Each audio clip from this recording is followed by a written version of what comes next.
T20 Asia cup Bharat के नाम, पाकिस्तान ने जीत का नादिर मौका गंवा दिया। बड़ी स्क्रीन पर मैच देखने वालों की बड़ी उम्मीदें टूट गईं। भारत से जीता हुआ मैच हारने पर शायकीन कौमी टीम पर बरस पड़े। शायकीन को बाबर आजम और मोहम्मद रिजवान की बड़ी याद आई। शुएब, एक यहाँ पे जो बातें हो रही थी, we were talking about game awareness. आपने शो में कंसिस्टेंटली कहा है, इंटेलिजेंस की बात की, वो कहाँ से आती है? डेटा ये नहीं है कि आपने स्ट्रेस उठा के देख लिए, वो रियल टाइम डाटा पे काम हो रहा होता है। एक मैच आपको याद कराता हूँ, 2022 में हम इंग्लैंड में मैच हारे थे फाइनल। उसमें हम अच्छी पोजीशन में थे, शायद नवाज था, अच्छी बैटिंग कर रहे थे, बाउंड्री बड़ी थी, ठीक है ना, बड़ी बाउंड्री थी, तो वो 2-2 रन ले रहे थे। उन्होंने क्या किया, अपने 3 फील्डर, ये रियल टाइम डाटा की बात कर रहा हूँ, उन्होंने 3-3 फील्डर ऊपर किए। जब किए तो इन्होंने ऊपर से मारने की कोशिश की, 3 वहीं पे आउट हो गए, तो वहीं पे टीम कोलैप्स हो गई थी। तो ये रियल टाइम पे काम कर रहे हैं, सिर्फ ये घूमने के लिए नहीं जाता डाटा एनालिस्ट। तो ऐसा थोड़ी है, वो पूरे गेम को प्लान करता है। इंडिया एक दफ़ा हो जाता, फ्लूक हो जाता है कि वो 10 ओवर के बाद वापस आएँ। इस मैच में तो वापस आने का चांस नहीं लग रहा था, वो कैसे वापस आए। या मुझे लग रहा है कि हमारी टीम में एबिलिटी इतनी है, इससे ज़्यादा हम नहीं कर सकते। जितना अच्छा करना कर लिया फर्स्ट 10 ओवर में, उसके बाद हमारा माइंड बंद हो जाता है, हमें समझ नहीं आती हमने बैटिंग कैसे करनी है। डिबेटेबल है चीज़, आप कह सकते हैं, आज की बात पे आप गुस्सा भी कर सकते हैं, आप ये कह भी सकते हैं कि हमारे मिडिल ऑर्डर ने अगेन लेट डाउन किया। बहुत ही अफसोस हो रहा है।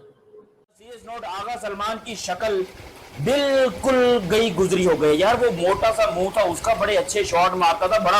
आप 2022-23 की वीडियो उठाकर देखो, जब वो टेस्ट के सीरीज वगैरह खेला था, वो अच्छा खासा फेस था उसका, चेहरे पे रौनक थी। इंडिया से हारने के बाद इस बेचारे की शक्ल के ऊपर पता नहीं इतनी क्या मनुसियत चाहिए कि ना स्माइल है, ना ही कोई इसके चेहरे के ऊपर रौनक है। बिल्कुल ही गया गुजरा, जैसे 100 बंदों ने मिलकर इसको पिच के ऊपर उल्टा लिटाकर पता नहीं क्या क्या किया हो यार। ये नहीं होना चाहिए। हम तो कहीं मुंह दिखाने जोगे नहीं रहे, सही बात है, हम पाकिस्तानी कहीं मुंह दिखाने जोगे नहीं रहे।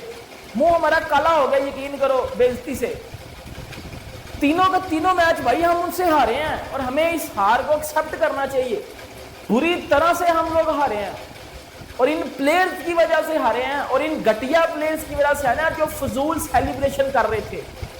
क्या ये, मैं सूर्य कुमार यादव का ना एक इंटरव्यू देख रहा था, जिसमें अभी कुछ घंटे डेढ़ पहले। दोस्तों जय हिंद, राष्ट्रलोक टीवी पर आपका स्वागत है। अभी तक आपने वीडियो को लाइक नहीं किया है, लाइक कीजिए, कमेंट में अपनी राय जरूर दें, साथ ही चैनल को सब्सक्राइब करना ना भूलें। धन्यवाद। शुएब, एक यहाँ पे जो बातें हो रही थी, we were talking about game awareness.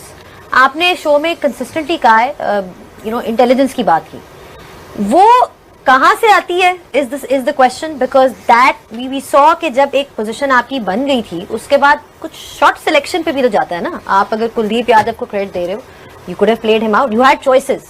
That's where does that sense come from?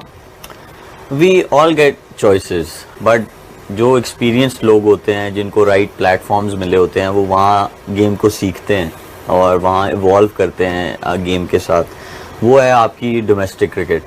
और देखें, जब आप किसी को भी सिलेक्ट करेंगे, और वो भी बहुत कम खेला हुआ बंदा, तो जब स्टेज जहाँ पे आप जाके खेलेंगे वहाँ पे प्रेशर आएगा, तो आपको नहीं समझ आएगी, क्योंकि चीज़ें आपकी फेवर में नहीं जा रही। जब प्रेशर आता है, चाहे बॉलर हो चाहे बैटर हो, उस पर तब प्रेशर आता है, या किसी फील्डर पे भी, जब क्रंच सिचुएशन में मैच चल रहा हो। तो वो जो है, जब तक आप उन फेजेस से गुजरे ही नहीं होते, आपको कहाँ से समझ आएगी। आप 1-2 इनिंग्स खेल के या 1-2 स्पेल करके आप आए होंगे तो बहुत मुश्किल हो जाएगा। अब देखें, प्राइम एग्जांपल है तिलक वर्मा का स्ट्राइक रेट क्या है। वैसे आज के मैच को आप निकाल दें या एशिया कप को आप निकाल दें, उसका स्ट्राइक रेट हमारे पास है नहीं, बट आई एम श्योर 160 से ऊपर होगा, 155 कुछ ऐसा ही है। आज वो 130 के स्ट्राइक रेट से खेला। क्यों? क्योंकि उसके सामने एक गोल था, 147 चेज करना है। अच्छा, अब वो उसके सामने गोल आ गया। सेकंड गोल क्या था कि assessing the conditions and respecting the conditions, उसने वो किया। मुझे एक बात बताएं, सिवाय एक रन आउट के उसकी बारी में मुझे एक भी रिस्क बताएं आज की। आप फाइनल मैच खेल रहे हो, आपने इतनी पक्की बारी ली कि मतलब बहुत टाइम के बाद ना कोई ऐसी इनिंग्स देख के आज मजा आया है मिडिल ऑर्डर में। The innings he played today, वो आपसे गेम आपके मुंह से लेके चला गया। वो 3 आउट लगा के जिसपे 30% डिपेंडेंट है उनकी टीम, अभिषेक शर्मा, उसको आपने आउट कर लिया। लेकिन वो एक बंदा, उसने आपको सिखाया कि भाई ऐसे खेलते हैं। क्या है उसके पीछे? एक्सपीरियंस है, वो सिस्टम है। अगर उसके भी आप मैचेस निकाल लें आप, तो आपके बड़े सारे प्लेयर्स से उसके मैचेस कम होंगे, बट उसके एक्सपोजर में क्या फर्क नजर आया आपको? यही फर्क नजर आया कि भाई उसके पीछे सिस्टम स्ट्रांग है, वो सिस्टम का हिस्सा बन के वहां परफॉर्मेंसेस दे के वो निकला है। तो उसे आप किसी भी स्टेज पे, किसी भी हाई प्रेशर गेम में against any opposition, any bowler, उसको पता है कि मैंने कंडीशंस को असेस करना है एंड आई प्ले अकॉर्डिंगली।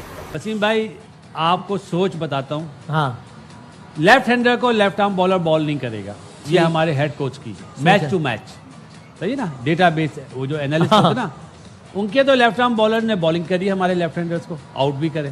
पहली चीज, मेरा सिर्फ एक मासूमाना सवाल है मेरे भाई, वो एक प्लान कर रहे हैं, आपको वो प्लान पता चल जाता है कि किस टाइम पे किस बॉलर को, आपके पास तोड़ क्या है, काउंटर प्लान क्या है, वो नजर नहीं, आप आउट हो गए।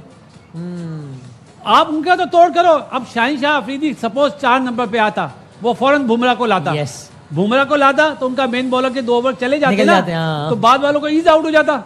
ये प्लानिंग है ही नहीं, बेसिक स्ट्रेटजी खेली नहीं है ना। आप देखें, जो लोग इस वक्त टीम में हैं, उन्होंने, कितने लोगों ने इंटरनेशनल क्रिकेट खेली है, उन्हें कख नहीं पता, वो किताबें पढ़ के बातों की क्रिकेट खेलते। या मुझे लग रहा है कि हमारी टीम में एबिलिटी इतनी है, इससे ज्यादा हम नहीं कर सकते। जितना अच्छा करना कर लिया फर्स्ट 10 ओवर में, उसके बाद हमें हमारा माइंड बंद हो जाता है, हमें समझ नहीं आती हमने बैटिंग कैसे करनी है, मैच की सिचुएशन क्या है, उसको कैसे लेके जाना, बैटिंग ऑर्डर क्या होना चाहिए। 7 ओवर रहेंगे, 1 आउट है आपका, तो आप भेजो ना शाहीन को, भेजो ना फहीम को, नवाज को भेजो जो फॉर्म में है।